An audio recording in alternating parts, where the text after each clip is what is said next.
Hello guys, I'm Aaron, and I am going to be showing you my 2004 Chaos deck. I've been getting a lot into older formats recently, and I decided to buy a bunch of just old classic cards and build myself something interesting to play, and here we go. So this format is basically right before the April 2005 ban list, up all the way till then, where Chaos Emperor Dragon was legal and Yata was legal. So it's pretty much most of the decks that are being played in the meta were Yata Chaos, and that's what this basically is. This is more, a casual build because it's not playing some competitive cards. But anyway, let's continue. So I am playing one Chaos Emperor Dragon Envoy the End. This card just got recently errated and released in the United States. This card kind of shat on its legacy, but it honestly needed to be errated for a reason if it was ever going to come off the ban list, which I'd rather it had not have come off the ban list because, like I said, it kind of just shits on its legacy. But yeah, I really like this card for a lot of good reasons.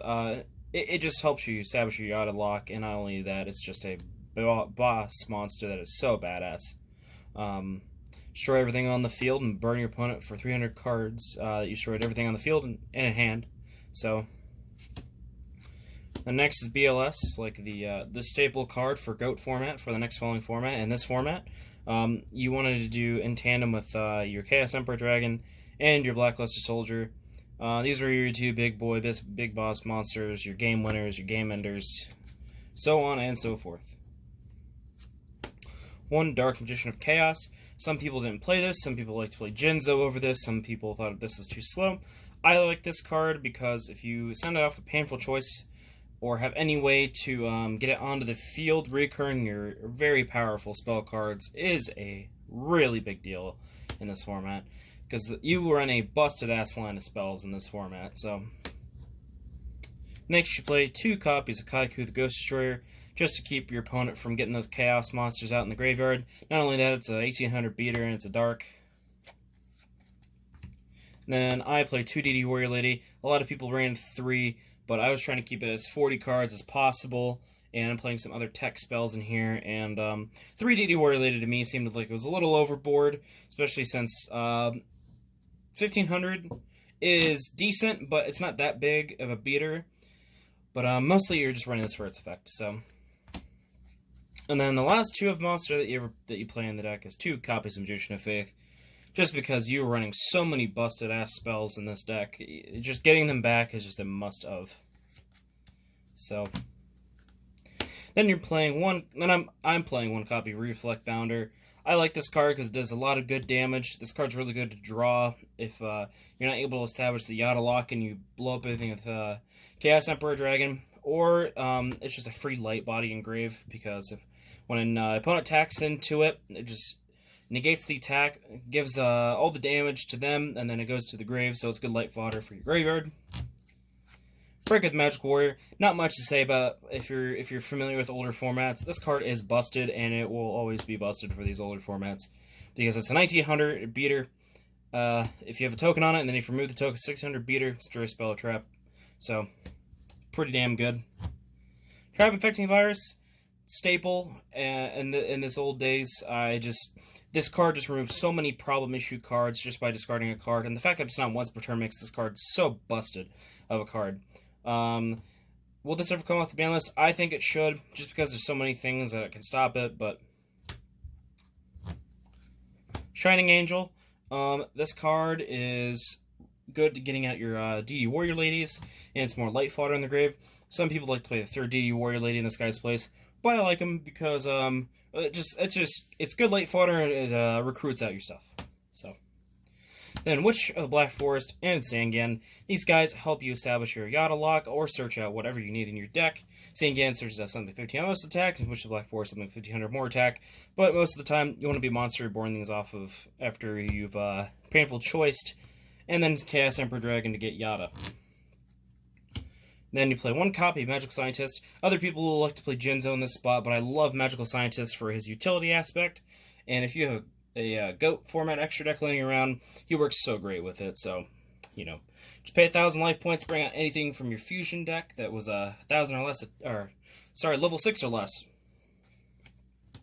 Sinister Serpent, just really good discard fodder for effects, and also helps protect you against the hand control cards of the format. And then the last monster I'm playing is the one nasty Yata Garasu. There's debates that this can come back off the ban list. The thing is, I think it should, but if there's problems where your opponent can lock you down, if there's decks that basically can clear the field and just attack you with Yata Garasu, you don't have any cards in your hand, you're kind of just screwed, but yeah, we don't know. So, next, the only 2 spell I play is a 2 Mystical Space Typhoon. I should honestly be playing 3 of this card, but I'm playing Scapegoat right now in my deck in its place, just because I wanted to test out and see, but I've been finding that 3 of this card is pretty busted. Next, for your draw power cards, you play 1 Pot of Greed and 1 Graceful Charity. And then, there's not really much to explain. These guys are just played in so many decks up until each of them got banned. Mirage Nightmare is considered a draw card, but it has a pretty bad drawback. You have to discard the cards out of your hand. But if you have enough light and dark monsters in your hand, it's not really that big of a drawback. But this card is absolutely busted if you combine it with Mystical Space Typhoon, and that's what most people did during this format. And then probably up next, the most busted card ever printed in the game, Painful Choice. This card would break the game if it came back. If you drew this card, you should be winning that game. You just reveal 5 of any card from your deck. Your opponent picks one for you, and then they send the rest to the grave. It's just simple as that. The card's busted. So, and then Delinquent Duo, Forceful Sentry, and Confiscation. These guys are busted as hell. Is the fact that looping cards out of your opponent's hand or seeing your opponent's hand is really broken. With Delinquent Duo, just discarding 2 cards from your opponent's hand. Forceful Sentry, allowing you to look at your opponent's hand and shuffle any problematic card back in. And Confiscation, the lesser of 2 evils of these guys, but still really broken, because you can just look at anything in your opponent's hand and say, yeah, it's a combo piece, or a really good card, especially going first, and you just get rid of that out of their hand. Then for board wipes, the one-sided board wipes, or Harpy's Feather Duster or Raigeki, destroy all spells, traps, destroy all monsters your opponent controls. Pretty broken at this time, because monster recovery was not a very big thing at this time. And then for full board wipes, you have Heavy Storm and Dark Hole. Same thing, it just hard to recover if you hit your opponent at the right time with those cards. Then for your recovery spells, you have Monster Reborn and Premature Burial. These and Call of the Hunt were the only monster revival that people played at the time, and they're just really good cards. Monster Reborn we have back. I don't know why Premature Burial's not back. Maybe it's because of Assault being a thing in the format, and also the fact that you could just tutor this to your hand off of search effects. Maybe that's why it's not come off the ban list, but also you can loop it to your hand, all that kind of stuff. And then Snatch Steal and Creature Swap. These are my monster take controls. I decided to play Creature Swap because I'm playing also Scapegoat, and also it's really good when you give your opponent a Witch of the Black Forest, a Sangan, or Shining Angel, and then attack over it and get a search, or a special. And then Snatch Steal. This came off the ban list for format, and so we have it sold now, so this card would be broken as hell if it came back, so I don't think that's coming back anytime soon. And then the final spell is I'm playing Scapegoat, like I was mentioning earlier. I don't think I'm going to play this very much more. I've been finding it's great for protecting your monsters, but if you're going to be turboing out your Chaos monsters, the 3 MSTs are going to be helping with the Mirage Nightmare, so I'll probably just play a 3rd MST over this. Next to play for the most busted-ass trap card, one of them at least of all time, Imperial Order. This card's off the ban list. I've lost to this card so many times, it's not even funny. You can just set up a whole board going first in this format with where you've activated all your spells and traps, and then just flip this on your opponent's turn, and your opponent's not going to have much of a turn. It just screws them over so hard. Torrential Tribute, that's your last board wipe in the deck. This card's really good, especially if your opponent's summoning out a big old boss monster. You have no way to get over it, and you just have a way to out it. So not real much explanation there. Mirror Force, I was debating on playing this card as well, especially since Battle Traps are so bad because of how much back row removal was at this point. But having a one-sided wipe your opponent's whole board while protecting you is pretty damn good, so I'm playing it for now. And it's such an iconic card, I could not play it. Ring of Destruction, basically just end games. This card before the errata was busted. You just pay, or not pay, you just blow up any monster in the field, and you and both your opponent take the damage. This card tied games, this card just ended your opponent's life. It was just degenerate as hell during this format, and it's a good spot removal for big monsters. Last card is called Hunted. The only revival trap people played back in the day. Not much to say. This card is so-so because of MST being in it, but it's a really great revival. So that is the main deck. Then hold on just a second. Let me grab something here. So I'm gonna do my fusion deck, or at least show it. There's no real staples you play for your fusion deck, except for like copies like Thousand Eyes Restrict, and then level 6 or lowers like Darkblade the Dragonite, because you can banish like 3 monsters from your opponent's graveyard. Ryu Senshi helping stop trap cards. Ojama King helping clog up your opponent's zones. Dark Bolter the Terrible, just helping stop normal spells. Fiend Skull Dragon, and Reaper on the Nightmare. So most of this stuff is like staples for your magical scientist, and that's basically it. So I'm going to show you guys also some tech cards that people played, some other choices you could play in this deck. The amount of like choices and plays you can put in here is pretty nice. What's great about this format is it's so relaxed on what you can play. There's no really set cards, but I just want to do what was popularized by everything, so I'll just show you. Jinzo, a lot of people play this card. I was thinking about playing it because the World Championship 2004 winner played it, but I just found since there's so little traps in the format that there was no point to it, and I just rather play Magical Scientist, and it was a 2400 beater. I got over stuff, but I could just summon Magical Scientist and make 1000 Eyes Restrict. So Chaos Sorcerer.